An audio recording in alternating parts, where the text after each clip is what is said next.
Boa noite, a graça e a paz do Senhor. Um privilégio muito grande estar aqui com os irmãos e irmãs. Quero agradecer muito a acolhida, a oportunidade, o privilégio de poder expor a palavra do Senhor. Estar com o Alexandre é sempre uma alegria, nós somos amigos e somos muito amigos, grandes amigos, desde há muito, dessa gente que você sempre sabe que é amigo com quem se pode contar. Então é sempre um privilégio estar com ele. Para estar com ele eu abro mão de qualquer agenda, porque os tempos de estar com o Alexandre são sempre tempos de refrigério. Então é um privilégio estar com os amados irmãos aqui. Eu queria convidá-los e convidá-las para Colossenses, capítulo 3.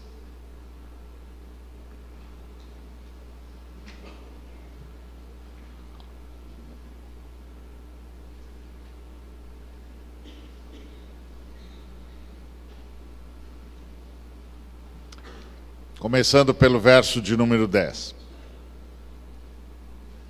E vos revestistes do novo homem que se refaz para o pleno conhecimento, segundo a imagem daquele que o criou, no qual não pode haver grego nem judeu, circuncisão nem incircuncisão, bárbaro, cita, escravo, livre, porém Cristo é tudo em todos. Revesti-vos, pois, como eleitos de Deus, santos e amados, de ternos afetos de misericórdia, de bondade, de humildade, de mansidão, de longanimidade. Suportai-vos uns aos outros, perdoai-vos mutuamente, caso alguém tenha motivo de queixa contra outrem. Assim como o Senhor vos perdoou, assim também perdoai vós.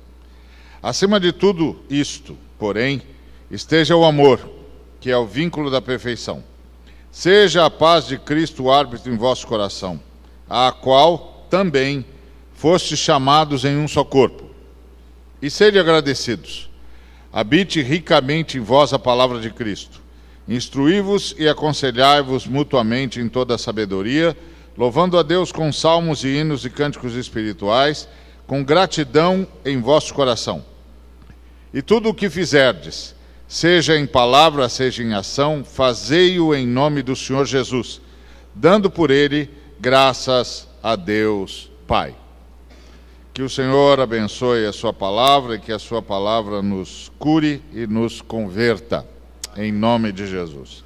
Bom, nós estamos falando sobre a igreja, a natureza da igreja, o ser da igreja. Nossa primeira fala, nós falamos que a igreja é o ajuntamento, a reunião, a congregação daqueles que, a exemplo de Pedro, sabem quem Jesus Cristo é. Sabem que Jesus Cristo é Deus, que veio em carne e osso para nos libertar. E, em o sabendo, vivem para adorá-lo, porque esta é a pedra sobre a qual a igreja é construída, qual seja a de que Jesus Cristo é Deus que veio em carne e osso para nos libertar. Então ficamos sobre esta pedra. E como ficamos sobre esta pedra? Adorando a Jesus Cristo. E o que é adorar a Jesus Cristo? É imitá-lo em todos os nossos atos, é fazer tudo o que ele faria se estivesse no nosso lugar. E à medida que fazemos isso, avançamos contra as forças das trevas, libertando os seres humanos com um poder e uma graça tal que o inferno não tem como resistir ao nosso avanço e tem de liberar homens e mulheres para a graça de Deus, para a glória de Deus, para o louvor de Deus. Vimos também que a igreja é um lugar de Deus, a casa de Deus, a família de Deus. Vimos que a igreja tem um papel preponderante, que é ser luz do mundo. A igreja é luz do mundo. A igreja, através das suas boas obras, através da sua vida, através do seu serviço, através da sua diaconia, influencia o mundo, mudando os valores do mundo e chamando os homens à humanidade. A igreja é responsável pelos grandes avanços ético-morais da sociedade humana. Vimos também que a igreja é o grupo de ser humano a caminho do projeto de Deus, que é o homem à sua imagem e semelhança, sabendo que isso é algo que nos aguarda no final da história da redenção, que a história da redenção está dividida entre sob a sombra da cruz e sob a luz da ressurreição, e que a igreja é o primeiro movimento do resultado da vitória de Cristo na sua ressurreição. A igreja é fruto do novo nascimento, fruto do batismo com o Espírito Santo, fruto do fato do Espírito Santo ter mergulhado em nós e nós termos mergulhado no Espírito Santo. Então, já vimos algumas coisas sobre a igreja. Vimos que a igreja é o homem à imagem e semelhança de Deus já agora, porque a igreja é a retomada da humanidade como uma só família, a família a exemplo, a família a semelhança da pessoa, da família que nos criou. Deus é uma família, criou a sua imagem e semelhança, criou outra família. Deus é uma comunidade, criou a sua imagem e semelhança, criou outra comunidade. Muito bem. Hoje eu quero compartilhar com vocês sobre a igreja como a nova sociedade humana. O versículo que nós lemos diz: vos revestistes do novo homem que se refaz para o pleno conhecimento segundo a imagem daquele que o criou, no qual não pode haver grego nem judeu, circuncisão nem incircuncisão, bárbaro, cita, escravo, livre, porém Cristo é tudo em todos. Novo homem aqui não é pessoal, não é particular. Geralmente quando a gente fala novo homem, a pessoa pensa assim: eu sou um novo homem em Cristo. Não, a Bíblia diz que eu sou nova criatura em Cristo. Novo homem nas Escrituras, no Novo Testamento, significa nova sociedade. A Bíblia fala do velho homem, que é a velha sociedade, onde as pessoas mentiam, onde as pessoas faltavam com a verdade.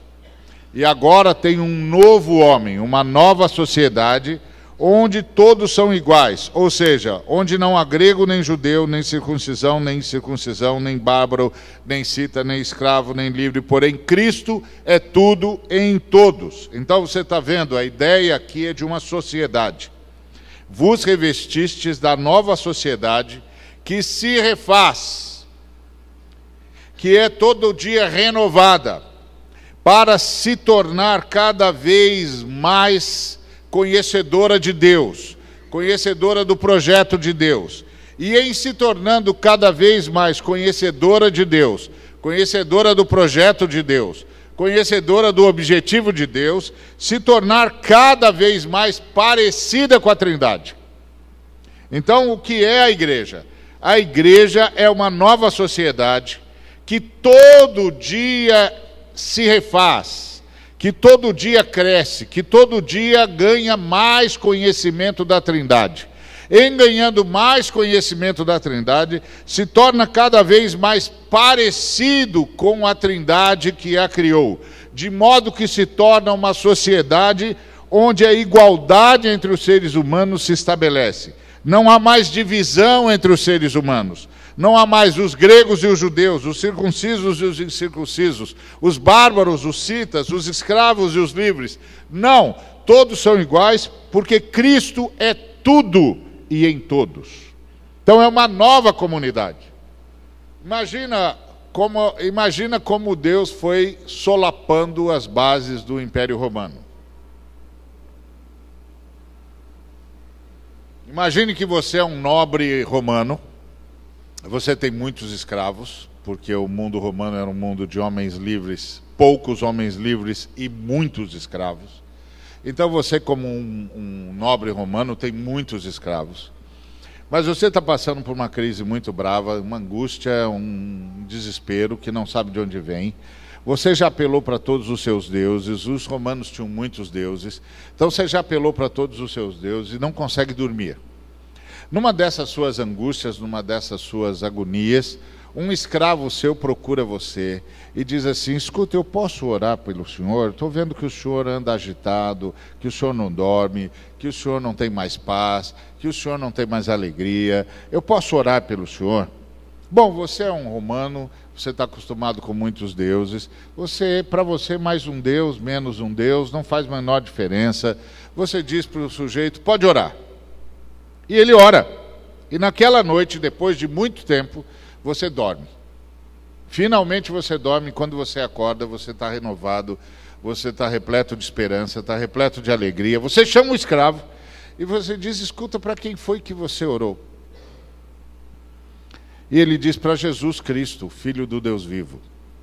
Quem é Jesus Cristo? E aí o seu escravo começa a explicar para você quem é Jesus Cristo. E diz para você, venha para a nossa reunião. Nós nos reunimos hoje à noite. Aí você diz, tá bom, eu vou para a reunião. Aí você vai para a reunião, todos os que estão lá são seus escravos, eles estão invocando Jesus Cristo. Você não sabia de Jesus Cristo, mas agora você sabe, porque Jesus Cristo foi o Deus que fez você dormir. E aí o camarada prega e você entrega a vida para Jesus Cristo. Quando você entrega a vida para Jesus Cristo, você descobre algumas coisas. Primeiro, que Jesus Cristo é o único Deus. É o único Senhor. E só Ele deve ser honrado, deve ser louvado, que não existe outro Deus além dele, que Ele é o Deus Filho, o grande representante da Trindade, que é o Deus Criador do universo. Então você acorda para a realidade de que há um só Deus, Pai, Filho e Espírito Santo. Mas aí você descobre uma outra coisa. Você descobre que o seu escravo agora é o presbítero da sua igreja, porque você entrou na igreja. Você entrou na igreja e aí você descobre que o seu escravo é o presbítero da sua igreja. É o seu presbítero. Como você acha que vai ser o seu relacionamento com todos os seus antigos escravos no dia seguinte? Acabou a escravidão. Acabou. Agora são todos irmãos. Aí outros romanos começam a vir a você e dizer, escuta, o que está vendo aqui na sua casa? Aí você diz, não está vendo nada. E o camarada diz, está sim, porque agora está todo mundo andando aqui como se fosse dono da casa. E eles estão conversando com você como se vocês fossem iguais. E ele diz, e aí você diz para ele, mas nós somos iguais. Nós somos da igreja de Jesus. Pronto, acabou o Império Romano. Você se revestiu do novo homem que se refaz para o pleno conhecimento, segundo a imagem daquele que o criou. Você se revestiu da nova sociedade criada pela Trindade e que cada dia cresce para se tornar mais parecida com a Trindade. Essa é a igreja de Deus, uma igreja onde não existe mais separação entre os homens, onde não existe mais classe, não existe mais judeu e grego, circunciso e incircunciso, bárbaro e cita, escravo e livre. Cristo é tudo e está em todos. A igreja é a casa de Cristo. A igreja é o lugar onde Cristo mora. A igreja é onde Cristo está plenamente. E a igreja é o corpo de Cristo. E todos na igreja são irmãos. Portanto, toda a divisão de classes desapareceu. Agora a única coisa que conta é que Cristo mora em mim, mora em você, e nós somos irmãos. É só isso. Apenas e tão somente isso. Cristo é tudo em todos. Então, você descobre que agora a sua missão é fortalecer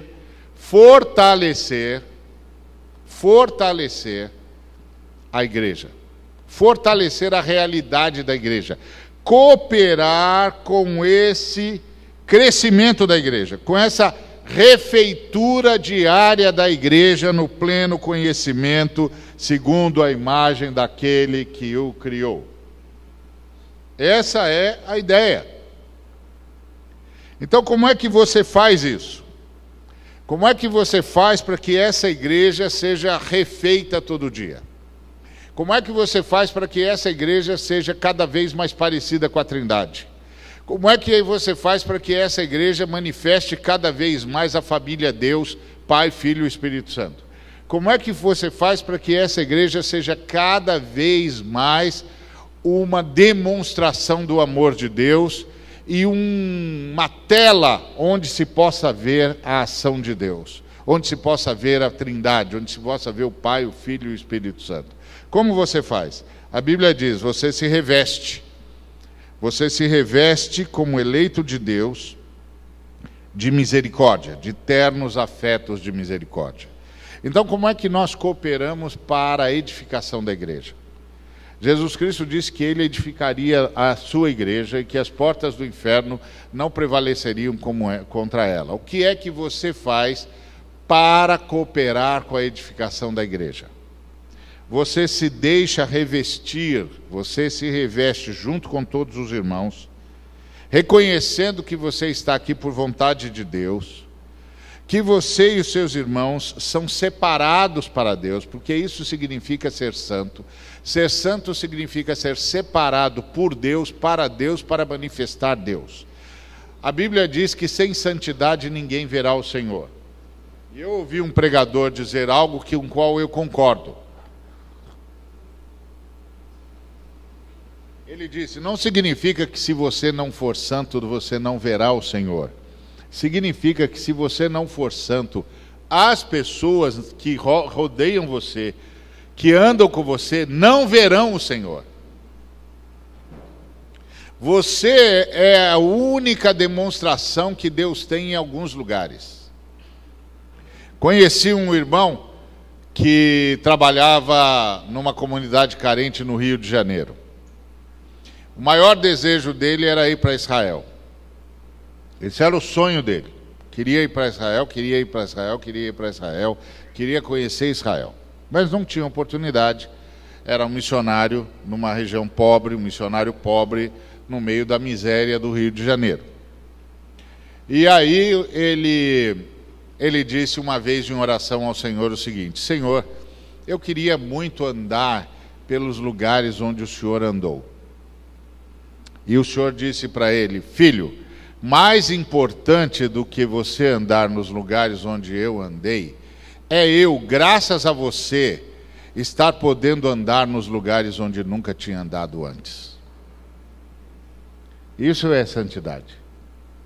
Santidade é viver de tal maneira que as pessoas vejam Deus e vejam que Deus está andando entre elas através dos seus filhos e filhas, através dos seus servos e servas. Extraordinário isso. E aquilo consolou aquele irmão. Ele entendeu: eu estou aqui para levar Jesus Cristo onde ele nunca andou. Eu estou aqui para levar Jesus Cristo a gente que nunca teria contato com ele se eu não estivesse aqui. Então é assim que a igreja é. A igreja é aquela que se entende santa, separada para manifestar Deus no mundo. Isso que significa ser santo. Ser santo significa ser uma pessoa separada para manifestar Deus no mundo, manifestar o Pai, o Filho e o Espírito Santo no mundo. Isso é que é ser santo. E que nós somos amados, amados por Deus e amados entre nós. E aí, como é que eu coopero para que essa comunidade da Trindade manifeste a triunidade de Deus? Eu me revisto de ternos afetos de misericórdia.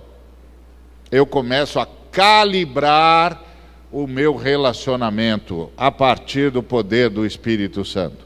O que é misericórdia? Misericórdia é uma palavra de origem hebraica. Na verdade, você tem aqui o termo latino, misericordes, mas a raiz do termo misericórdia nas Escrituras é veterotestamentária. Vem lá do hebraico e vem da raiz haram, que quer dizer ventre. Então Deus é misericordioso porque, como uma mãe, diariamente Ele coloca a gente no ventre e dá a gente as condições de sobreviver com qualidade e com dignidade, apesar do nosso pecado. Ou seja, não nos dá o que nós merecemos, que é a punição pelo nosso pecado, mas mais do que isso, garante a qualidade da nossa sobrevivência. Então eu tenho de aprender também com Deus a ser misericordioso para com o próximo. Você sabe que a fé judaico-cristã deu um grande nó no mundo grego-romano, porque o mundo grego-romano inventou a figura do outro. o outro. Então o sujeito que está sentado, para os romanos, para os gregos e romanos, o sujeito ou a pessoa que está sentada atrás de você ou à sua frente é o outro. Ou seja, aquele que é totalmente diferente de você. Mas para a fé judaico-cristã, a pessoa que está sentada à sua frente é o próximo. É a pessoa a quem você deve amar. Nossa perspectiva do relacionamento humano é totalmente diferente. Os gregos ensinaram a gente a olhar para a pessoa como o outro, a ponto dos existencialistas dizerem que o outro é o meu inferno. O outro. Mas a fé judaico-cristã nos ensinou a olhar para o ser humano como o próximo. E o próximo é sempre aquele a quem eu tenho de amar. É sempre aquele de quem eu devo me aproximar para amar e para abençoar. Então, como é que eu faço a minha parte para a construção da igreja? Eu deixo o Espírito Santo infundir misericórdia em mim. Eu me abro para que o Espírito Santo faça de mim uma pessoa que trate os outros com misericórdia. Não baseado no erro do outro, mas baseado no quanto eu sei que Deus ama a outra pessoa. E aí deixa de ser o outro e passa a ser o próximo. Então, como é que eu faço para cooperar com o Espírito Santo na refeitura diária da nova sociedade, que é a igreja, que existe para manifestar a Trindade?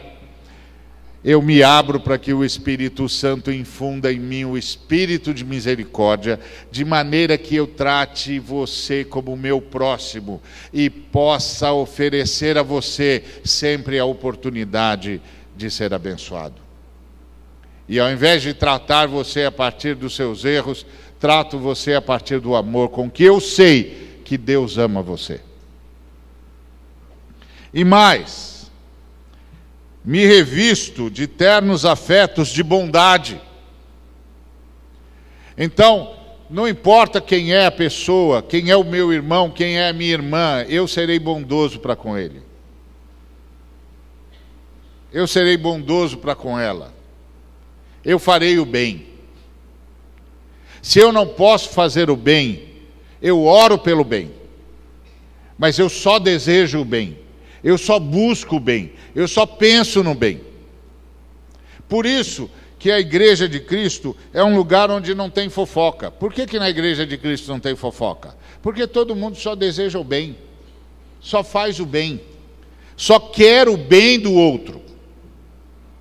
E todas as vezes que falamos sobre alguém, falamos pensando em como fazer com que o bem o alcance. Como a gente faz para que o bem o alcance? Ternos afetos de bondade, ternos afetos de humildade. Humildade é essa capacidade que eu preciso ter de entender que eu e o meu irmão somos dependentes da graça, dependentes do Deus da graça.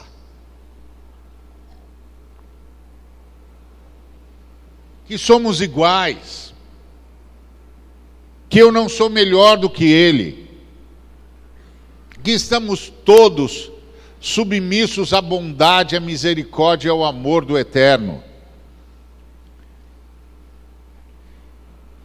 Que sem o Eterno nada seríamos, que subsistimos no Eterno, e que o nosso papel aqui é manifestar o Eterno em todos os nossos atos. Então a gente se reveste de misericórdia, de bondade, de humildade, no trato uns com os outros. Para quê? Para que essa comunidade, essa nova sociedade seja refeita todos os dias. Todos os dias ela cresça e se aprofunde como manifestadora da Trindade no mundo. Como manifestadora da família Deus no mundo. Para que o mundo veja a Trindade e veja como é amado pela Trindade.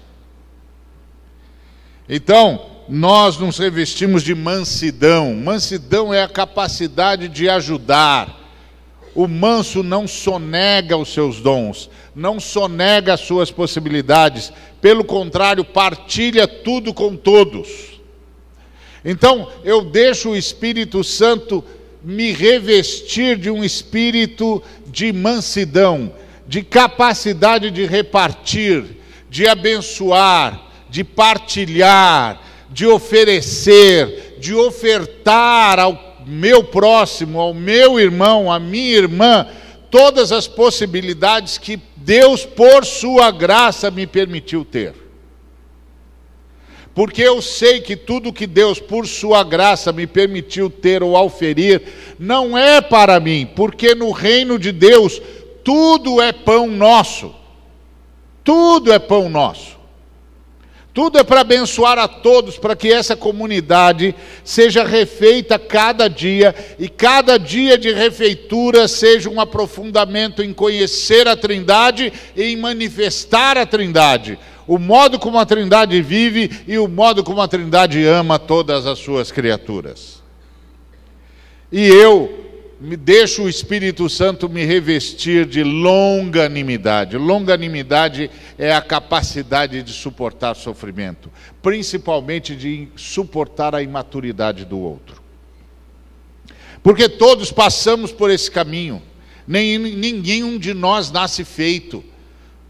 Todos nós vamos passar pelo processo de maturidade, e aí precisamos uns dos outros, precisamos da paciência uns dos outros, precisamos da cooperação uns dos outros, precisamos da disposição uns dos outros, da capacidade de esperar uns pelos outros, para que todos tenham oportunidade de crescer. O reino de Deus é um lugar onde os fortes se sacrificam pelos fracos, onde os que têm se sacrificam pelos que não têm, onde os que podem se sacrificam pelos que não podem. O mundo de Jesus Cristo é um mundo onde a gente primeiro constrói rampas, depois pensa em construir escada. Porque primeiro a gente constrói acesso para quem não pode. Primeiro a gente constrói condições para quem não tem. Primeiro a gente constrói condições para quem não sabe. Depois a gente pensa nos que podem, nos que têm e nos que sabem. Porque o reino de Deus é o lugar onde o último é o primeiro, onde o menor é o maior. É um lugar de serviço. A autoridade no reino de Deus não é baseada em outra coisa senão em serviço. É muito fácil ter toda a autoridade no reino de Deus. Basta estar disposto a ser servo de todos. Porque o reino de Jesus Cristo é diferente. No reino de Jesus Cristo, como eu disse, primeiro a gente constrói rampa, depois a gente vai pensar se constrói escada. Porque primeiro a gente pensa nos que não têm, nos que não podem, nos que precisam. Essa é a nova comunidade, a igreja é essa nova comunidade de igualdade e de serviço, onde nós permitimos que o Espírito Santo nos revista com esses afetos de misericórdia, de bondade, de humildade, de mansidão, de longanimidade, e nós nos suportamos uns aos outros. Nós somos as bases uns dos outros. O irmão sempre pode contar conosco. Sempre pode contar conosco. Nós estamos aqui para carregá-lo. Nossa igreja, a igreja de Jesus Cristo, nossa sociedade, é perfeitamente exemplificada pelos 4 amigos que levaram o tetraplégico diante de Jesus. E aqueles homens, aqueles 4 amigos carregaram o tetraplégico diante de Jesus, chegaram numa casa lotada, as pessoas estavam acomodadas, ninguém quer sair da sua situação de comodismo, de acomodamento ou de acomodação. E aí disseram para aqueles quatro homens: não dá para a gente sair daqui para vocês entrarem com esse moço para colocá-lo na presença de Jesus, vocês que chegassem mais cedo. Mas aqueles 4 homens realmente eram amigos parteiros, amigos que dão a luz, que projetam o ser humano, o amigo para frente, para o alto, para fora, para aquilo que ele precisa. E eles disseram: bom, já que não tem porta, não tem janela, a gente vai abrir uma. E aí usaram da criatividade, um deles já subiu e localizou Jesus lá em cima. Interromperam Jesus na sua pregação e fizeram o seu amigo descer até a presença de Jesus. Toda a logística, toda a engenharia necessária, eles buscaram para colocar aquele amigo tetraplégico na presença de Jesus. E Jesus parou a mensagem para ver 4 homens olhando para ele com um coração brilhando de fé, fé que aparecia nos seus olhos, enquanto desciam o seu amigo na presença de Jesus. E Jesus foi tão provocado pela fé daqueles amigos, que fez aquele homem paralítico o que não tinha feito com ninguém mais que havia curado. Ele, antes de curá-lo, disse: eu perdoo os seus pecados. A fé daqueles 4 homens levou Jesus Cristo a perdoar o pecado daquele homem. Nem sei se os amigos sabiam do pecado do amigo que estava diante de Jesus, mas Jesus sabia. E quando Jesus viu a fé daqueles homens, ele disse: os seus pecados estão perdoados.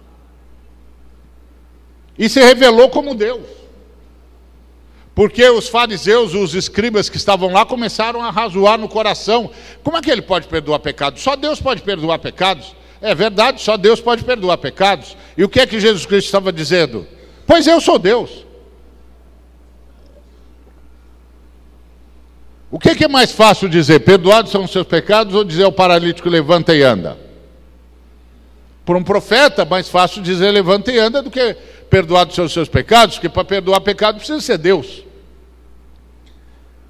Pois aí Jesus Cristo diz: para que vocês saibam que eu, o Filho do Homem, tenho autoridade para perdoar pecados, para vocês saberem quem eu sou,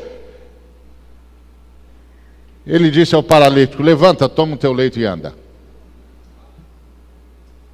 Tudo isso em resposta a 4 amigos. Que resposta Jesus Cristo dará a uma igreja que carregue a sociedade diante dele?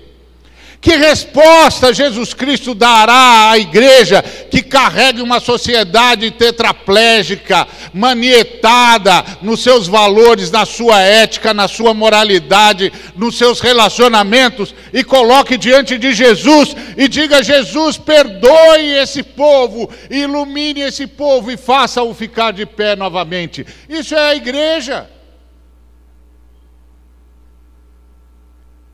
E isso também é um relacionamento entre nós.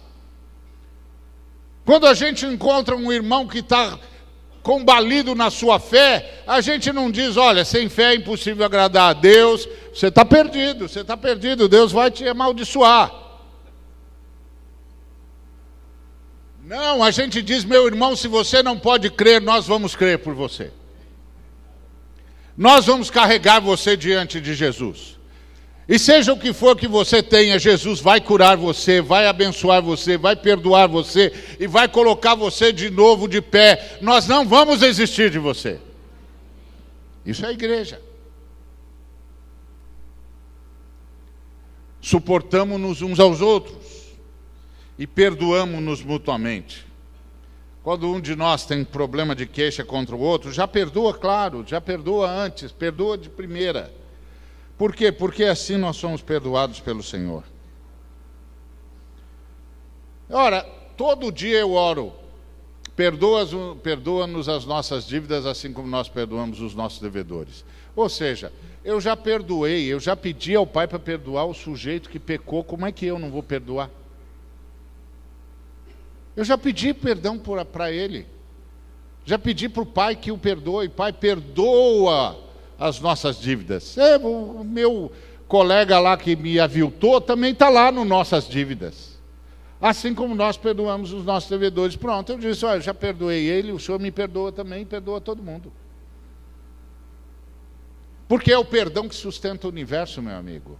É o perdão que sustenta o universo. Quando Jesus Cristo orou e disse: Pai, perdoa-os porque não sabem o que fazem, Jesus Cristo estava fazendo mais do que uma oração magnânima. Ele estava dizendo ao Pai: Pai, fizemos bem em ter perdoado essa gente, porque essa gente não sabe o que faz. Continue a perdoá-los, Pai, porque eles não sabem o que fazem. É o perdão que sustenta o universo, meu amigo. É o perdão que sustenta relacionamentos. Todo relacionamento começa com amor, mas sobrevive pelo perdão. Perdoai-vos. Sem perdão não há família que se sustente, sem perdão não há amizade que se sustente, sem perdão não há relacionamento que se sustente. Uma vez eu estava assistindo um programa de TV qualquer lá, estava zapeando lá com as minhas filhas, e tinha um homem fazendo uma enquete na rua, um repórter. E ele estava fazendo uma enquete sobre casamento. E aí tinha um casal de idosos na janela de uma casinha lá, observando o repórter. O repórter percebeu o casal e foi até lá. E chegou para ele e disse: há quanto tempo vocês estão casados? E o homem disse: 50 anos. Aí o repórter, admirado, falou: 50 anos? Vocês devem se amar muito. E aí ele disse: não, nós nos perdoamos muito. Porque o amor une e o perdão sustenta a união. Todo relacionamento é assim, meu amigo. Começa com amor e se sustenta no perdão. Onde não há perdão, não há relacionamento que resista. Lembra que todos nós somos pecadores, ou você esqueceu disso?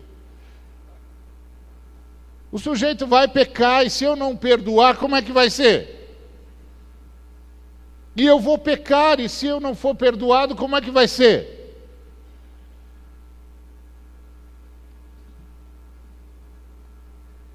Você sabia que a fé cristã é a única que ensina perdão?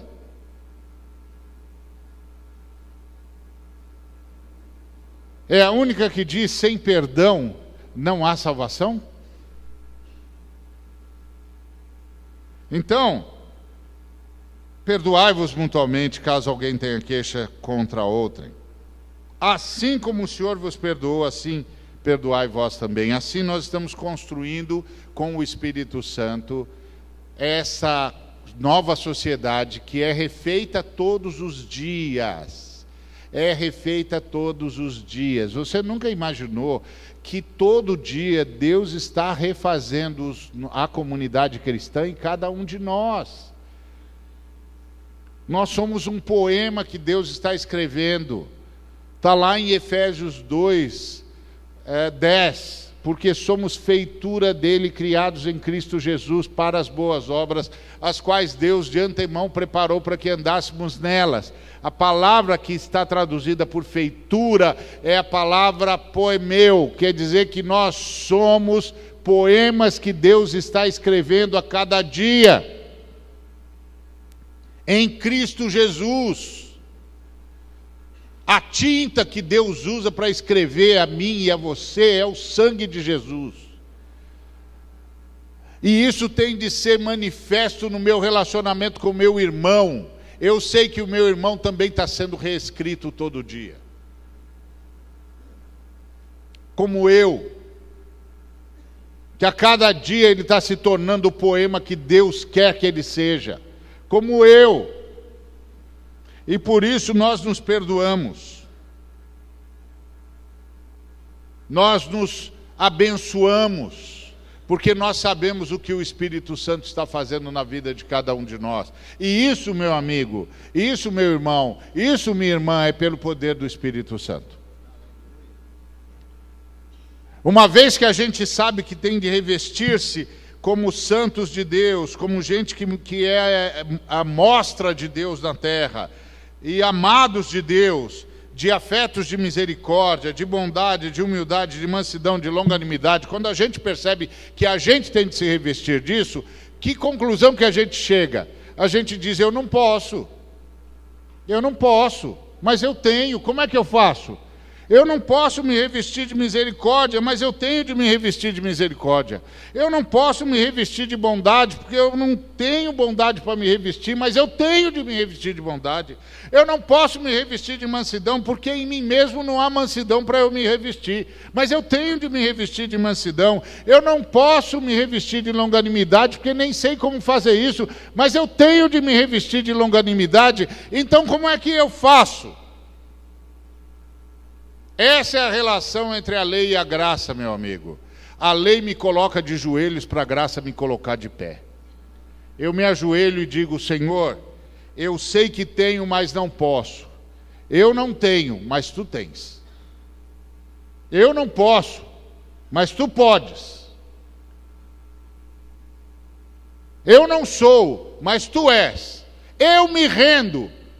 Cumpra a tua vontade em mim. Revista-me da tua misericórdia. Revista-me da tua bondade. Revista-me da tua humildade. Revista-me da tua longanimidade. Revista-me da tua mansidão. Eu não posso, mas tu podes. Eu não tenho, mas tu tens. Eu não sei, mas tu sabes. Eu não sou, mas tu és. E o que eu não posso, tu podes, porque tu és. Eis aqui o teu servo. Cumpra-se a tua vontade, para que eu seja uma pedra viva no templo vivo, para a tua honra e para a tua glória, que é a tua igreja, para que eu seja aquele com quem os meus irmãos podem contar. Essa é a relação entre a lei e a graça. A lei me põe de joelhos, a graça me coloca de pé. Deus, por sua graça, pode e o fará. Me fará suportar os irmãos, ser base para os irmãos, ser ponto de apoio para o meu irmão, para o meu próximo. Me fará perdoá-lo, assim como preciso de perdão. E acima de tudo, nos fará amarmos-nos uns aos outros, porque acima de tudo isso esteja o amor, que é o que une perfeitamente. Que é o que une perfeitamente. Isso é o amor de Cristo. Ele une perfeitamente a mim e a você. Eu não posso por mim mesmo, mas o Espírito Santo pode. Então eu me ajoelho. Quando eu me ajoelho, eu estou dizendo: Deus, eu sei que não posso, mas sei que tenho.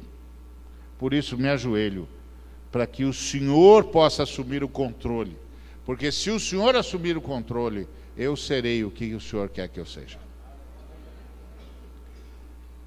Porque é sempre assim, o Senhor vem sempre nos dizendo o que nós temos de fazer e nos lembrando: olha, isso é o que você tem de fazer, tá certo? Sim, Senhor, mas lembre-se, sem mim, nada podeis fazer. Então, quando Ele diz isso, eu caio de joelhos e digo: então, eis aqui o teu servo. Eis aqui o teu servo. Cumpra-se em mim a tua vontade. E aí Ele diz: ok, servo, eu farei você ser o que você tem de ser. Esse é o relacionamento da igreja. Esse relacionamento de dependência de Deus. Então, esse amor de Cristo vai explodir em nós. E vai nos unir perfeitamente a todos. Isso, meu irmão, isso, minha irmã, começa na sua casa. Não pensa que isso começa longe, não. Isso começa na sua casa. Começa na sua casa. Quantos lares estão angustiados porque ninguém mais está revestido de misericórdia? Quantos? Quantos lares explodem porque uma toalha está fora de lugar? A pessoa não consegue colocar mais a toalha no lugar, ela tem de gritar: quem foi que tirou isso do lugar? Porque ela não tem mais misericórdia.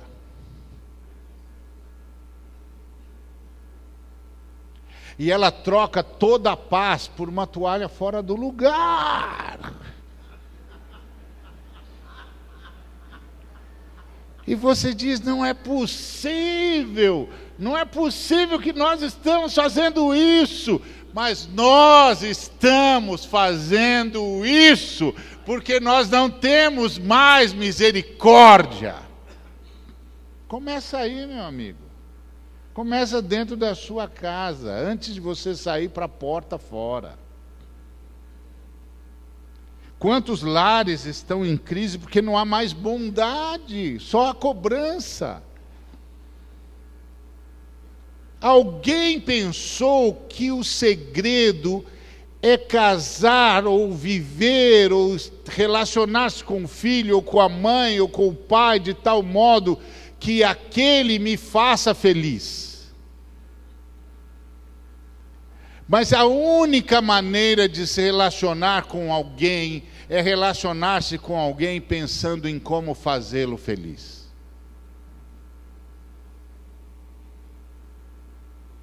Porque quando eu me relaciono com alguém pensando em como fazê-lo feliz, pode ser que ele não responda, mas eu já me achei na vida como um missionário em favor de alguém.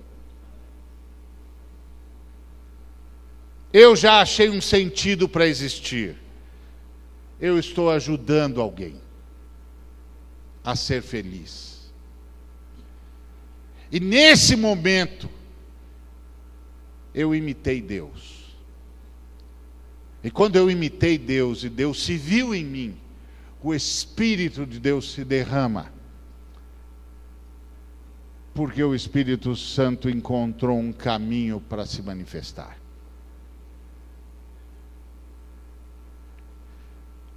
Está dentro de casa, meu amigo. Quantos lares estão em crise porque não há mais humildade? O sujeito começou, ele e a esposa estavam no mesmo patamar socioeconômico, etc. Ele cresceu demais, a esposa foi cuidando dos filhos, não pôde acompanhar porque alguém tinha de ficar cuidando de tudo. E um dia ele começa a se achar, e a achar que a esposa não o acompanha mais. E aí ele acha que tem o direito a ter uma esposa que o acompanhe. E aí ele muda. Só que ele em momento nenhum vai dizer: eu só cheguei até aqui porque alguém me suportou onde ninguém mais me suportaria. E ele não pensa mais assim porque ele perdeu a humildade. Ele perdeu o senso de que nós somos resultado do quanto Deus investe em nós. E que Deus investe em nós através de pessoas que muitas vezes nós nem notamos, mas Deus a usou para nos abençoar, onde nós nem tínhamos noção que éramos absolutamente carentes. Se você e eu não formos revestidos de ternos afetos de humildade, nem a família se sustenta, quanto mais a comunidade da fé. Se nós não formos revestidos de ternos afetos de mansidão, a capacidade de abrir mão, de ceder espaço, não dá para viver com seres humanos egoístas. Seres humanos egoístas são seres humanos esganados. Eles pensam que não vai sobrar para todo mundo, não vai sobrar para ninguém, não vai sobrar para eles, então eles pegam tudo. Sabe o que é? Quando eu era criança, minha mãe dizia assim: não seja esganado. Era uma expressão lá do que ela trouxe de Minas Gerais. Não seja esganado. Esganado é o quê? Na linguagem da minha mãe, era um cara que come com os olhos, que pensa que não vai sobrar para ninguém, pega tudo para si. Ele acha que não tem o suficiente para todo mundo, então ele diz: eu vou salvar o meu. Então ele pega tudo para si, e todo mundo fica sem nada, porque ele pega tudo para si, porque ele está pensando em si, apenas em si, tão somente em si. Não dá para viver com gente assim. Não dá. Não dá, é preciso ser manso, repartir. Ouvi uma vez uma ilustração de um homem que foi para o céu e estava muito feliz de ir para o céu, e aí disse para o anjo: será que eu posso conhecer o inferno? Só para dar uma olhada, depois a gente volta. Aí o anjo disse: bom, tá, vai, vamos lá, vou levar você lá. Aí chegou lá, foi no inferno, um lugar lindo. Lindo, lindo, lindo, lindo, lindo, lindo, lindo. Uma mesa enorme. enorme, com comida maravilhosa. Ele falou, gente, isso aqui é o inferno? O anjo disse, aqui é o inferno. Aí ele disse, essa comida aí é aqui do inferno? É. Comida tudo estragada, né? Não, de primeiríssima qualidade. Primeiríssima qualidade? Saborosa. Não é possível. Não, é. Aí ele se aproximou e viu o garfo. O garfo tinha 1 metro de comprimento. Garfo de 1 metro de comprimento? E o anjo disse, 1 metro de comprimento. Ah, então aqui como é que eles fazem? Pega o garfo perto dos dentes? Não, tem de pegar lá na ponta. Ah, tem de pegar na ponta. Ixi, complicado, como é que é isso? Estão vindo aí comer, você vai ver. Aí vieram todos, sentaram. Cada um pegou o seu garfo, pegou na ponta e foi tentando comer, mas com um garfo de 1 metro de comprimento não dava, só jogava a comida fora. Ele disse, agora eu sei o que é o inferno.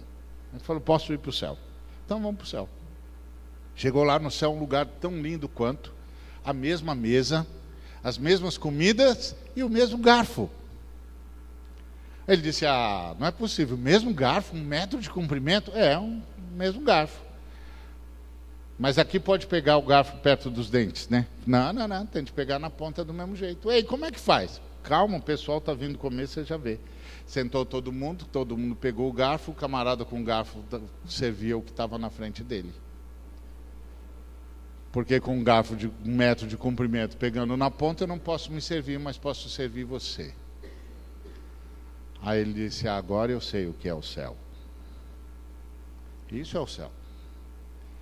O céu é quando eu, num revestido de mansidão, sirvo primeiro você.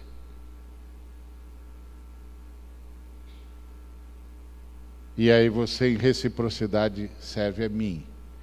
E nós nos servimos mutuamente e construímos uma nova sociedade. Isso é a igreja. Acima de tudo isso, porém, esteja o amor, que é o vínculo da perfeição. E seja a paz de Cristo o árbitro em vosso coração, a qual também fostes chamados de um só corpo, e sede agradecidos. A paz de Cristo aqui não é aquela história de, olha, eu estou com uma decisão para tomar, mas eu vou tomar essa daqui porque meu coração está em paz. E a Bíblia diz que a paz de Cristo tem de ser o árbitro em nosso coração. Não é disso que está escrito aqui, não. Até é legal isso de você fazer só o que você sente paz, mas não é isso que está escrito aqui, não. O que está escrito aqui é o seguinte, se o que você vai fazer vai quebrar a paz entre você e o seu irmão, não faça. A paz que Cristo celebrou entre nós tem de ser o árbitro no nosso coração. Eu não vou fazer isso, porque se eu fizer isso, eu quebro a paz com o meu irmão. Eu quebro a paz com a minha esposa, eu quebro a paz com a minha filha, eu quebro a paz com o meu filho, eu não vou fazer isso. Porque essa paz custou o sangue de Cristo. Se Cristo não tivesse se sacrificado, a paz seria impossível entre os homens. E aí habite ricamente em vós a palavra de Cristo, instruí-vos e aconselhai-vos mutuamente em toda a sabedoria, louvando a Deus com salmos. Não é apenas então somente cantando salmos, mas é contando a sua vida de tal maneira que Deus sempre seja louvado, porque isso é falar em salmo. O salmo é maravilhoso, porque o salmo conta tudo, mas conta tudo de tal forma que Deus sempre é louvado. Então não importa o que você conte, conte de tal maneira que Deus seja louvado. Não importa de como você fale com seu irmão, fale de tal maneira que Deus seja louvado. Fale em salmos, e em cânticos, e hinos, com gratidão em vosso coração. E tudo que você fizer, seja em ação, faça em nome de Jesus, dando por ele graças a Deus Pai.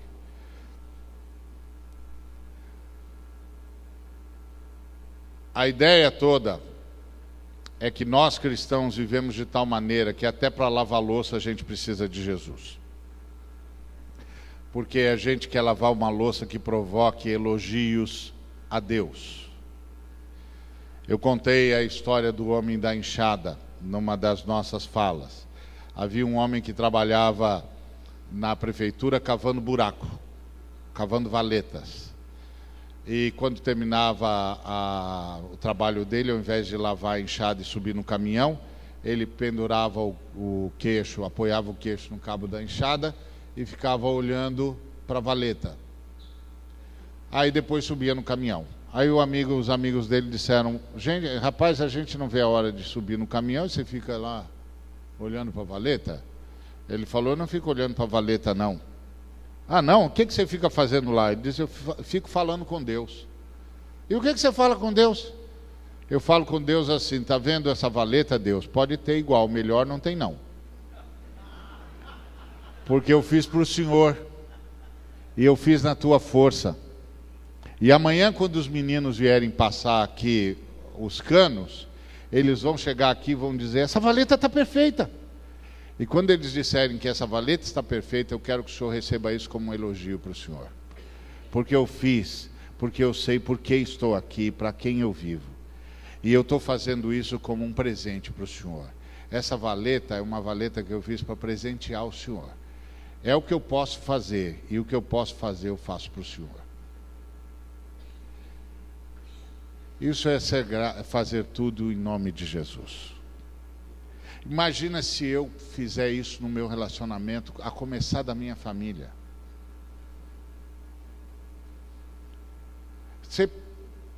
Será que eu consegui ser claro em transmitir que tipo de sociedade o Espírito Santo espera produzir em nós, através de nós e conosco? Então, que Deus nos abençoe.